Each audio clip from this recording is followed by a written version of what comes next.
Now, come to this is the second derivation in three-dimensional geometry. It is also simple derivation. Straight line alle bandi nodi. Derive the equation of a line passing through two given points in both vector and Cartesian form. ಇಲ್ಲಿ two given points ಗೆ ಹೇಳಿದ್ದಾರೆ ಇಲ್ಲಿ. ಈ ಹಿಂದೆ ಏನಿತ್ತು one given point one parallel vector ಇತ್ತು. ಇಲ್ಲಿ two given points. Very similar figure. Figure ನಲ್ಲಿ ಏನೂ ವ್ಯತ್ಯಾಸ ಇಲ್ಲ ನೋಡಿ. 3 dimensional ಒಂದು ಫಿಗರ್ ನಾವು ಬರಿತೀವಿ ಈಗ.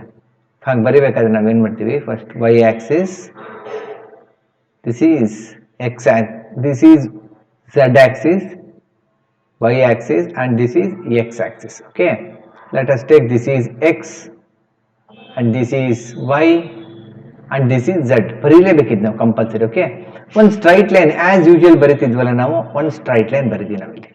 This is hour straight line. Okay, ಎರಡು ಗಿವನ್ ಪಾಯಿಂಟ್ಸ್ ಅಂತ ಕೇಳ್ತಾರಲ್ವಾ, ಎರಡು ಗಿವನ್ ಪಾಯಿಂಟ್ಸ್, ಒಂದು ಪಾಯಿಂಟ್ ಇಲ್ಲಿ ಬರ್ಕೊತೀನಿ ನಾನು. ಸೊ ಎ ಅಂತ ಇಟ್ಕೊಳ್ಳೋಣ, ಒನ್ ಗಿವನ್ ಪಾಯಿಂಟ್. ಎ ಪಾಯಿಂಟಿಗೆ ಪೊಸಿಷನ್ ವೆಕ್ಟರ್ ಬರೀಬೇಕಂದ್ರೆ ಓ ಇಂದ ಒಂದು ಜಾಯಿನ್ ಮಾಡ್ತೀವಿ, ಇದೊಂದು ವೆಕ್ಟರ್, ಇದಕ್ಕೆ ಎ ವೆಕ್ಟರ್ ಅಂತ ಕರೆಯೋಣ. ಇನ್ನೊಂದು ಪಾಯಿಂಟ್ ಈ ಕಡೆ ತಗೊಂಡ್ಬಿಡೋಣ, ಬಿ ಅಂತ, ಇದಕ್ಕೆ ಪೊಸಿಷನ್ ವೆಕ್ಟರ್ ಅಂತ ಹೇಳಿದ್ರೆ let us call this as small B ಅಂತ ಕರೆಯೋಣ.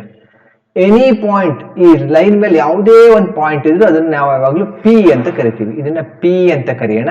ಇದಕ್ಕೆ ಯಾವಾಗಲೂ ನಮಗೆ ಪೊಸಿಷನ್ ವೆಕ್ಟರ್ ಏನಾಗಿರುತ್ತೆ ಅಂದ್ರೆ ಆರ್ ವೆಕ್ಟರ್ ಆಗಿರುತ್ತೆ. ಇಷ್ಟೇ ನಮ್ಮ ಫಿಗರ್ ನೋಡಿ.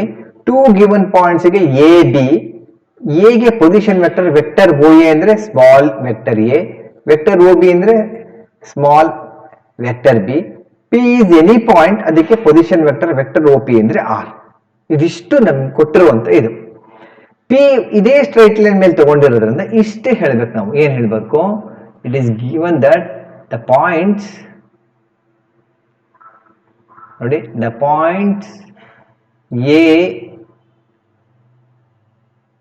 P B are collinear. Collinear ಅಂದ್ರೆ ಒಂದೇ ಲೈನ್ ಮೇಲೆ ಇದೆ ಅಂತ. ಯಾಕೆಂದ್ರೆ ಎ ಅಂಡ್ ಬಿ ಅದೇ ಲೈನ್ ಅಲ್ಲಿ ತಗೊಂಡಿದ್ದೀನಿ, ಗಿವನ್ ಅದು. ಪಿನು ಅದೇ ಪಾಯಿಂಟ್ ಆ ಲೈನ್ ಮೇಲೆ ತಗೊಂಡಿದ್ರಿಂದ A P B are collinear. ಈಗ ಕೊಲೀನಿಯರ್ ಆಗಿದೆ ಅಂತ ಹೇಳಿದ್ರೆ, ಮೂರು ಪಾಯಿಂಟ್ ಒಂದೇ ಲೈನ್ ಮೇಲೆ ಇದೆ ಅಂತ ಹೇಳಿದ್ರೆ, it is always true that one vector, say you can write vector A B can be written as some scalar multiples of the vector A P ಅಂತ ಬರೀಬಹುದು ನಾವು. ನೋಡಿ, vector A B is equal to lambda into vector A P, ಅಥವಾ ಇನ್ನೂ ಒಂಥರ ಬರೀಬಹುದು. ಇದನ್ನ ಇನ್ನೂ ಒಂಥರ ಬರೆಯೋಣ ಅಂದ್ರೆ ನಮಗೆ ಮೆಥಡ್ ಅಂದ್ರೆ, okay, let us make some correction. Collinear ಆಗಿದೆ ಅಲ್ವಾ, any vector can be, if that points are collinear. ನಾವು look at here, A P B are collinear ಅಂತ ಹೇಳಿದ್ರೆ ಫಸ್ಟ್ ಎ ಪಿ ನೇ ತಗೊಂಡ್ಬಿಡೋಣ. You can always write vector A P is equal to some lambda into vector A B ತಗೊಂಡ್ಬಿಡಿ. ಇದು ನಮಗೆ derivation ಗೆ easy ಆಗುತ್ತೆ. ಇದು vector A P can be written as lambda into vector A B. Okay, so ಇಲ್ಲಿ vector A P ಹೇಗೆ ಬರೀತೀರಾ ಅಂದ್ರೆ, vector O P minus vector O A, ಈ ಹಿಂದೆ ಇದೇ ತರ ಮಾಡಿದ್ವಿ ನಾವು, ಈಕ್ವಲ್ಸ್ ಲ್ಯಾಂಬ್ಡಾ ಇಂಟು ಬ್ರಾಕೆಟ್ ಹಾಕ್ಬಿಟ್ಟು ವೆಕ್ಟರ್ ಎ ಬಿ ನ vector O B minus vector O A ಅಂತ ಬರಿತೀವಿ. ಇದು ಎಲ್ಲರಿಗೂ ಗೊತ್ತಿರೋ, ಇಲ್ಲಿಗೆ ಮುಗಿದೋಯ್ತು, 90% ಕಂಪ್ಲೀಟೆಡ್. ಒ ಪಿ ಜಾಗದಲ್ಲಿ ಆರ್ ವೆಕ್ಟರ್ ಬರೆಯೋಣ, ಒ ಎ ಜಾಗದಲ್ಲಿ ಎ ವೆಕ್ಟರ್ ಬರೆಯೋಣ, ಈಕ್ವಲ್ಸ್ ಲ್ಯಾಂಬ್ಡಾ ಇಂಟು ಇದನ್ನ ವೆಕ್ಟರ್ ಬಿ ಬರೆಯೋಣ, ಇದನ್ನ ವೆಕ್ಟರ್ ಎ, ಅವರೇ ಕೊಟ್ಟಿದ್ದಾರೆ ಇದನ್ನ. ಸೊ ಇಲ್ಲಿ ಆರ್ ವೆಕ್ಟರ್ ಬೇಕು ಅಂತ ಹೇಳಿದ್ರೆ ಮೈನಸ್ ಎ ಆ ಕಡೆ ಹೋದ್ರೆ vector A plus lambda into vector B minus vector A. ಇಷ್ಟೇ ಪ್ರೂಫ್ ನಮಗೆ. This is the vector form. Okay, ಇದಕ್ಕೇನ್ ಹೇಳ್ತೀವಿ, this is the vector form of a line. Vector form of a line. Next ನಮಗೆ Cartesian form ಬೇಕಾದ್ರೆ ಇದು important, ಇದನ್ನ ತಗೋಬೇಕು ನಾನು. Okay, R minus A equals lambda into, ಇಲ್ಲಿ ನೋಡಿ ಎ ಅಂದ್ರೆ ಗಿವನ್ ಪಾಯಿಂಟ್, ಬಿ ಅಂದ್ರೂ ಗಿವನ್ ಪಾಯಿಂಟ್. ಈಗ ಗಿವನ್ ಪಾಯಿಂಟ್ ಯಾವಾಗ್ಲೂ ಹೇಗಿರುತ್ತೆ ಅಂದ್ರೆ x1 y1 z1, ಇನ್ನೊಂದು ಗಿವನ್ ಪಾಯಿಂಟ್ ಇದ್ರೆ x2 y2 z2. Any point ಯಾವಾಗ್ಲೂ ಎಕ್ಸ್ ವೈ ಝೆಡ್ ಇರುತ್ತೆ, ಜ್ಞಾಪಕ ಇಟ್ಕೊಳ್ಳಿ. Any point is always X Y Z. Given points are x1 y1 z1, x2 y2 and z2. ಈಗ ಇದನ್ನ ಹೇಗೆ ಮಾಡ್ಬೋದು ಅನ್ನೋದನ್ನ ನೋಡೋಣ. ಈಗ ಈಗ ಇಲ್ಲಿಗೆ ಬರೋಣ. ಈಗ ಇದಕ್ಕೆ R vector minus A vector equals lambda into B vector minus A vector ಅಂತಿದೆ. ಇದು ಗಿವನ್ ಪಾಯಿಂಟ್ಸ್, ಇದು ಗಿವನ್ ಪಾಯಿಂಟ್ಸ್ ಆದ್ರಿಂದ ಆರ್ ವೆಕ್ಟರ್ ಅಂದ್ರೆ ಇದಕ್ಕೆ ಯಾವಾಗ್ಲೂ ನಾವು ಹೆಂಗ್ ಬರ್ಕೋತೀವಿ ನೋಡಿ, ನಮ್ಗೆ ಗೊತ್ತಿದೆ ಆರ್ ವೆಕ್ಟರ್ ಅಂತ ಹೇಳಿದ್ರೆ X I plus Y J plus Z K ಅಂತ ಬರಿತೀವಿ, ಆಯ್ತಾ. ಎ ವೆಕ್ಟರ್ ಗಿವನ್ ಪಾಯಿಂಟ್ ನೋಡಿ, ಎ ವೆಕ್ಟರ್ ಬಗ್ಗೆ ಹೋಗ್ಬೇಕು ಅಂದ್ರೆ ಇದು ಕ್ಯಾಪಿಟಲ್ ಎ ಇದೆಯಲ್ಲ, ಇದರ ಪೊಸಿಷನ್ ವೆಕ್ಟರ್ ಒಂದು ಗಿವನ್ ಪಾಯಿಂಟ್, ಇದು ಒಂದು ಕೊಟ್ಟಿರುವಂತ ಒಂದು ಪಾಯಿಂಟ್ ಯಾವಾಗ್ಲೂ ಹೆಂಗ್ ಬರ್ಕೋತೀವಿ ಗೊತ್ತಾ, ಇದನ್ನು X one I plus Y one J plus Z one K ಅಂತ ಬರ್ಕೋತೀವಿ, ಆಯ್ತಾ. ಇಲ್ಲಿ ಇನ್ನೊಂದು ವೆಕ್ಟರ್ ಬಿ ಇದೆ. ಬಿ ಅನ್ನೋ ವೆಕ್ಟರ್ ಯಾವ್ದು ಪೊಸಿಷನ್ ವೆಕ್ಟರ್, ಕ್ಯಾಪಿಟಲ್ ಬಿ ನ ಪೊಸಿಷನ್ ವೆಕ್ಟರ್ ಬಿ ಆಗಿದೆ. ಆದ್ರಿಂದ ಬಿ ಅನ್ನೋದನ್ನ ಏನ್ ಬರಿತೀನಿ ಅಂದ್ರೆ ಇದನ್ನು ಎ ಐ ಅಂತ ಬರಿಬಾರ್ದು, ಈ ಗಿವನ್ ಪಾಯಿಂಟ್ ಇದೆ. ಆದ್ರಿಂದ ಎಕ್ಸ್ ಒನ್ ಇದ್ದಿದ್ರೆ ಇದು X two I plus Y two J plus Z two K ಅಂತ ಬರಿತೀವಿ. ಇದಿಷ್ಟಾದ್ಮೇಲೆ ಆರ್ ಮೈನಸ್ ಎ, ಇದು ಕಳಿಬೇಕು ಅಂದ್ರೆ ಇವೆಲ್ಲಲ್ಲಿ I common J common Z ಕಾಮಂತೆ. ಆರ್ ಮೈನಸ್ ಎ ಬರೀರಿ ಅಂದ್ರೆ ಲೆಫ್ಟ್ ಹ್ಯಾಂಡ್ ಸೈಡ್ ಇದು ಆರ್ ಮೈನಸ್ ಎ ಈಕ್ವಲ್ಸ್ ನೋಡಿ X minus X one into I plus Y minus Y one into J plus Z minus Z one into K ಅಂತ ಬರಿತೀವಿ. ಇದು ನಮ್ದು left hand side ಅಲ್ಲಿ ಇರೋದಲ್ವಾ.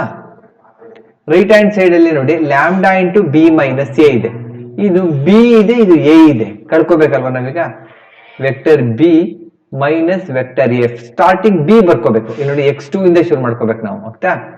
ಇದು X two minus X one into I plus Y two minus Y one into J plus Z two minus Z one into K. ಇದು ಇಲ್ಲೇನಿದೆ lambda into ಇದೆ ಅಲ್ವಾ. ಈಗ ನಾವು lambda into vector B minus vector A ಬರೆದ್ರೆ ಎಲ್ಲ lambda ಇಂದ multiply ಮಾಡ್ತೀವಿ ನೋಡಿ. Lambda into X two minus X one into I plus lambda into Y two minus Y one into K into J ಅಲ್ವಾ,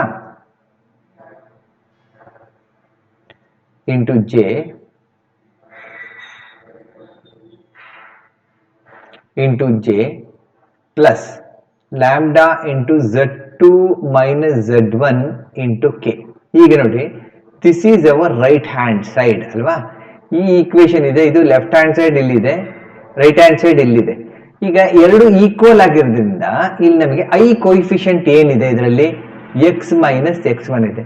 ಇಲ್ಲಿ ಐ ಕೋಫಿಷಿಯಂಟ್ ಏನಿದೆ lambda into X two minus X one, ಇವೆರಡು equal ಆಗಿರುತ್ತೆ. ಅಂದ್ರೆ X minus X one ಈ same as lambda into X two minus X one, ಆಯ್ತಾ. ಇಲ್ಲಿ left hand side ಇಂದ J coefficient Y minus Y one, ಇಲ್ಲಿ lambda into Y two minus Y one, ಅವೆರಡು equal ಆಗಿರುತ್ತೆ. ಅಂದ್ರೆ Y minus Y one equals lambda into Y two minus Y one. ಇಲ್ಲಿ K coefficient Z minus Z one, ಆದ್ರಿಂದ ಇಲ್ಲಿ Z minus Z one equals lambda into Z two minus Z one. ಈಗ ಮುಂದೆ ಏನು ಗೊತ್ತಾ, ಇದು ಈಸಿ. ಇದು ಈ ಲ್ಯಾಂಬ್ಡಾ ಇಲ್ಲೇ ಇರಲಿ, ಈ X two minus X one denominator ಬರುತ್ತೆ, ಇಲ್ಲಿ Y two minus Y one denominator ಬರುತ್ತೆ, Z two minus Z one denominator ಬಂದ್ರೆ ಲ್ಯಾಂಬ್ಡಾ ಲ್ಯಾಂಬ್ಡಾ ಲ್ಯಾಂಬ್ಡಾ ಉಳ್ಕೊಳುತ್ತೆ. ಎಲ್ಲದೂ ಈಕ್ವಲ್ ಆಗಿರುತ್ತೆ ಅವಾಗ, ಎಲ್ಲದೂ ಲ್ಯಾಂಬ್ಡಾಕ್ಕೆ ಈಕ್ವಲ್ ಆದಾಗ X minus X one divided by x2 minus x1, it is same as lambda, that is also equal to y minus y1 divided by y2 minus y1, it is same as z minus z1 divided by z2 minus z1. ಇಷ್ಟೇ ಉತ್ತರ ಮುಗಿದೋಯ್ತು. This is the Cartesian form. ಜ್ಞಾಪಕಟ್ಕೊಳ್ಳಿ, this is the Cartesian form of a line. Cartesian form of a line. So vector form of a line ಅಂತ ಹೇಳಿದ್ರೆ ಇದು vector R equals A vector plus lambda into B vector minus A vector. Cartesian form ಅಂತ ಹೇಳಿದ್ರೆ X minus X one by X two minus X one equals Y minus Y one by Y two minus Y one equals Z minus Z one by Z two minus Z one. ಎರಡು derivations ಒಂದೇ ತರ ಇದೆ, ತುಂಬಾ ಈಸಿಯಾಗಿ ಕಲ್ತ್ಕೋಬಹುದು. ಜ್ಞಾಪಕ ಇಟ್ಕೊಂಡಿರ್ಬೇಕು ಡೆರಿವೇಶನ್ಸ್ಗಳಲ್ಲೆಲ್ಲ. ಇದ್ರ ಹಿಂದಿನ ಡೆರಿವೇಶನ್ಸ್ಗಳಲ್ಲಿ ಹೇಗೆ ಬಂತು ಫಿಗರ್ ಅಂದ್ರೆ ನೋಡಿ, ಇಲ್ಲಿ ಪ್ಯಾರಲಲ್ ವೆಕ್ಟರ್ ಅಂತ ಬರ್ಕೋಬೇಕು. ಒಂದೇ ಒಂದು ಗಿವನ್ ಪಾಯಿಂಟ್, ಆ ಗಿವನ್ ಪಾಯಿಂಟ್ಗೆ x1 y1 z1 ಇದು xyz. ಬಿ ಗೆ ಮಾತ್ರ ಇಲ್ಲಿ ನಾವೇನ್ ಬರ್ಕೋತೀವಿ ನೋಡಿ, ai plus bj plus ck ಅಂತ ಬರ್ಕೋತೀವಿ. ಆಮೇಲೆ ಇದನ್ನ ಸಪ್ಲೈ ಮಾಡ್ಕೋತೀವಿ. ಇಲ್ಲಿ ಮಾತ್ರ ಎರಡು ಗಿವನ್ ಪಾಯಿಂಟ್ ಆದ್ರಿಂದ ಇಲ್ಲಿ ನಾವು ಏನ್ ತಗೋತೀವಿ, ಇಲ್ಲಿ x1 y1 z1, ಇಲ್ಲಿ x2 y2 z2 ತಗೋಬೇಕು. ಇಲ್ಲಿ b ಗೆ ai plus bj plus ck ಬರೀಬಾರ್ದು. ಅದು ಬರೆಯೋದು ಯಾವಾಗ್ಲೂ ಇದ್ರಲ್ಲಿ ಮಾತ್ರ ಬರೀಬೇಕು. ಯಾವುದು, ಈ ಫಸ್ಟ್ ಡೆರಿವೇಶನ್ಸ್ ಅಲ್ಲಿ. ಸೊ ಇದಿಷ್ಟನ್ನ ನೀವು ಜ್ಞಾಪಕ ಇಟ್ಕೊಂಡಿರ್ಬೇಕು. Okay, thank you.